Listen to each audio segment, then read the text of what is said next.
দেখুন, বহুল প্রতীক্ষিত নরেন্দ্র মোদীর দেখা পেয়ে বাংলাদেশ সরকারের প্রধান উপদেষ্টা ডক্টর মোহাম্মদ ইউনূস তিনি ভারতের সাথে এত এত সংকট, এত এত ঝামেলার মধ্যে তার কাছে ফার্স্ট হাইলাইটেড যে দাবিটা ছিল সেটা হলো শেখ হাসিনার প্রত্যাবর্তন।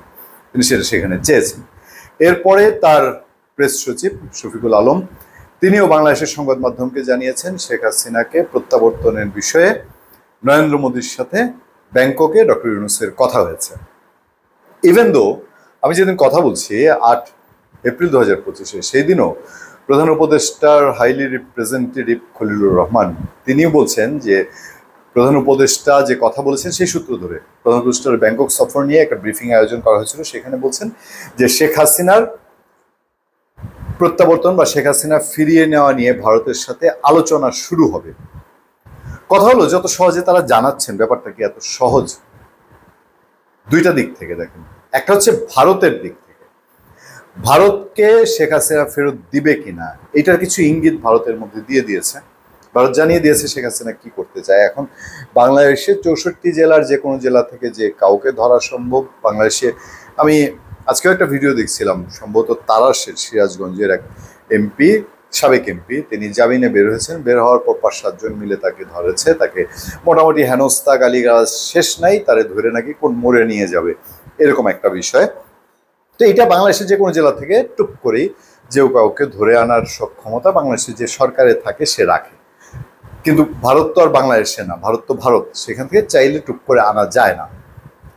যে দুটো বিষয়ের কথা বলছি, একটা হচ্ছে যে ভারতের ভেতরে কি আলোচনা বা ভারতের ভেতরে কি প্রেশার, ভারতের শুধু সরকার চাইলেই কি একটু আগানো যাবে, নাকি ভারতের যে পাবলিকের মধ্যেও একটা এই বিষয়ে হিসাব নিকাশ আছে। এই যে বাংলাদেশ বিদ্বেষ শুরু হয়েছে, ডক্টর ইউনূসের বিদ্বেষ, সেই জায়গায় এন্টি বাংলাদেশ সেন্টিমেন্ট, বাংলাদেশে যেরকম anti Indian sentiment strong, doctor Yunus সরকারের সময় ভারতেও এরকম এন্টি বাংলাদেশ সেন্টিমেন্ট স্ট্রং হয়েছে। তো তারা সেই চাপ সামলে ভারত সরকার কি শেখ হাসিনা ফেরত দিতে পারবে কিনা। আবার ধরেন কোনো একটা প্রক্রিয়ার মধ্যে গেল, বাংলাদেশে যে কোটি কোটি আওয়ামী লীগ সমর্থক বা শেখ হাসিনার ভক্ত সমর্থক আছে তো তারা তো ভেনিশ হয়নি, হারায়ও যায়নি, মানে জাদুর কাঠির মতন ফু দিয়ে এগুলো শেষ হয়ে যায়নি। এই তারা তখন কি ধরনের সিচুয়েশন ক্রিয়েট করবে? তো এই সব মিলিয়ে তারা বারবারই বলছেন। এখন আমি জানি না এই সরকারের কাজ কত দিনের, মিশন কত দিনের।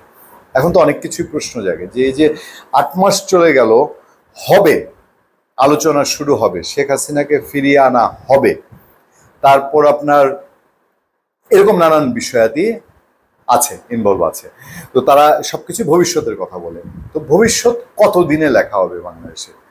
শেখ হাসিনাকে ফিরিয়ে এনে বিচার করা, এটা তো একটা দীর্ঘ প্রক্রিয়ার বিষয়। এখন এই কাজ কি এই সরকারের নাই? এই কাজটা যদি ধরেই নেই যে আগামীতে বিএনপি ক্ষমতায় আসবে, তাদের হাতে তুলে দেওয়াটা জরুরি ছিল কিনা, এবং এরকম একটা প্রেক্ষাপট বাংলাদেশে তৈরি হবে এটা কেউ কি কল্পনা করেছে?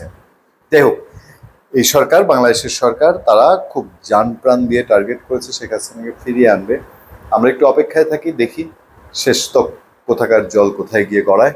ধন্যবাদ সবাইকে, ভালো থাকবেন, সুস্থ থাকবেন। আপনাদের সাথে আমি আতিক রহমান পূর্ণিয়া।